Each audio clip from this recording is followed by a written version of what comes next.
Africa's journey is marked by a long shadow. This shadow is not a mere memory of the past. It is an active, enduring colonial blueprint. This plan was designed many years ago. Its purpose was, and still is, to control. It aims to exploit the vast wealth of the African continent.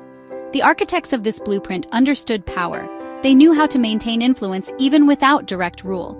This system is subtle. It adapts to changing times, but its core objectives remain unchanged. Africa must understand this blueprint to dismantle it. The blueprint is not a simple document. It is a set of strategies. These strategies work together. They create a web of dependence. They ensure that Africa's progress is slow. They ensure that true sovereignty remains just out of reach. This is a deliberate design, not an accident of history. For centuries, external forces have pulled the strings. They have benefited from Africa's resources. They have benefited from Africa's struggles. The persistence of this blueprint is a testament to its cunning. It is also a challenge to Africa's future. Consider the methods employed. They are numerous and interconnected. They target every aspect of African life, from politics to economics, from education to culture. One of the oldest tricks in the colonial book is divide and rule. This strategy is still very active in Africa today. External powers exploit existing differences. They magnify tribal, ethnic, and religious lines. The aim is to prevent African unity.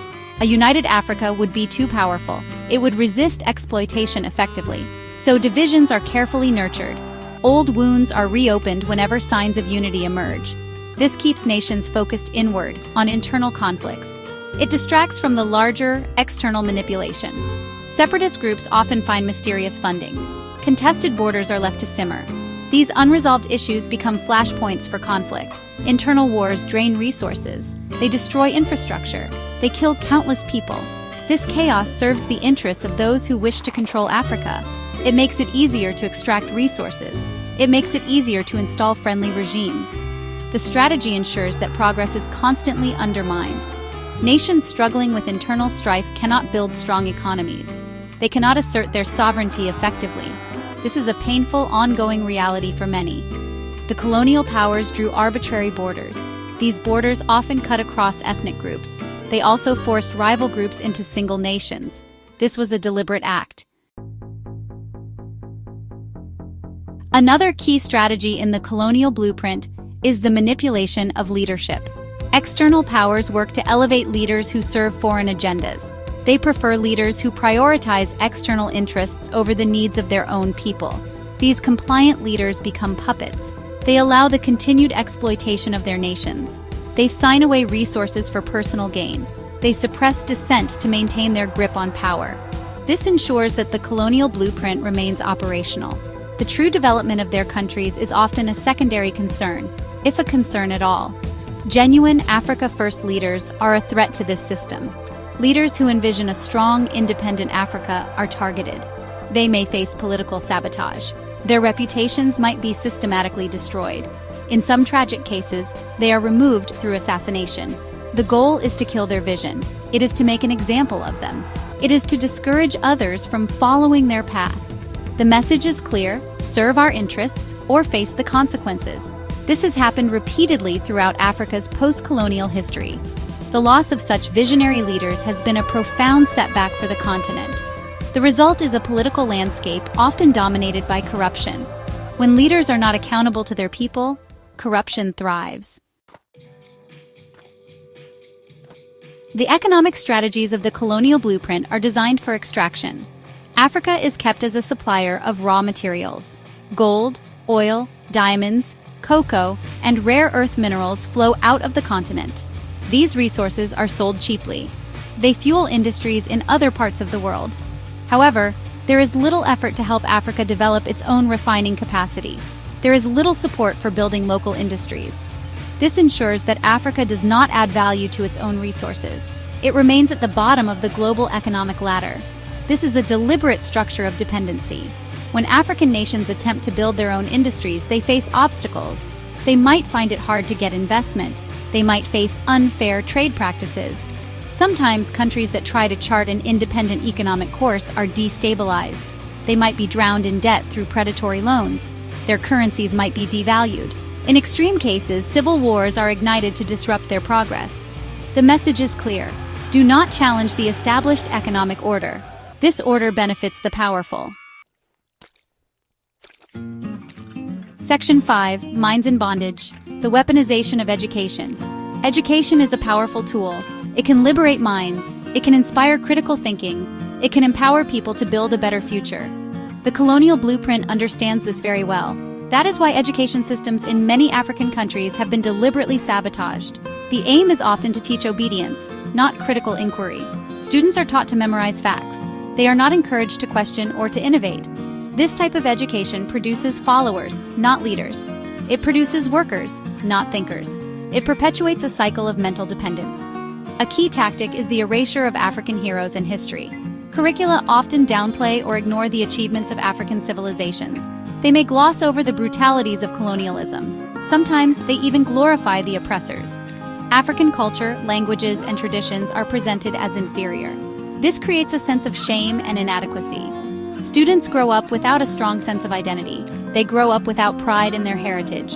This miseducation makes them more susceptible to foreign influence. It makes them less likely to challenge the status quo. The brightest minds are often co-opted. Section 6. Framing the narrative, media manipulation, and dependency. The control of information is crucial for maintaining the colonial blueprint. Media narratives about Africa are often dominated by external sources. These narratives frequently frame the continent in a negative light.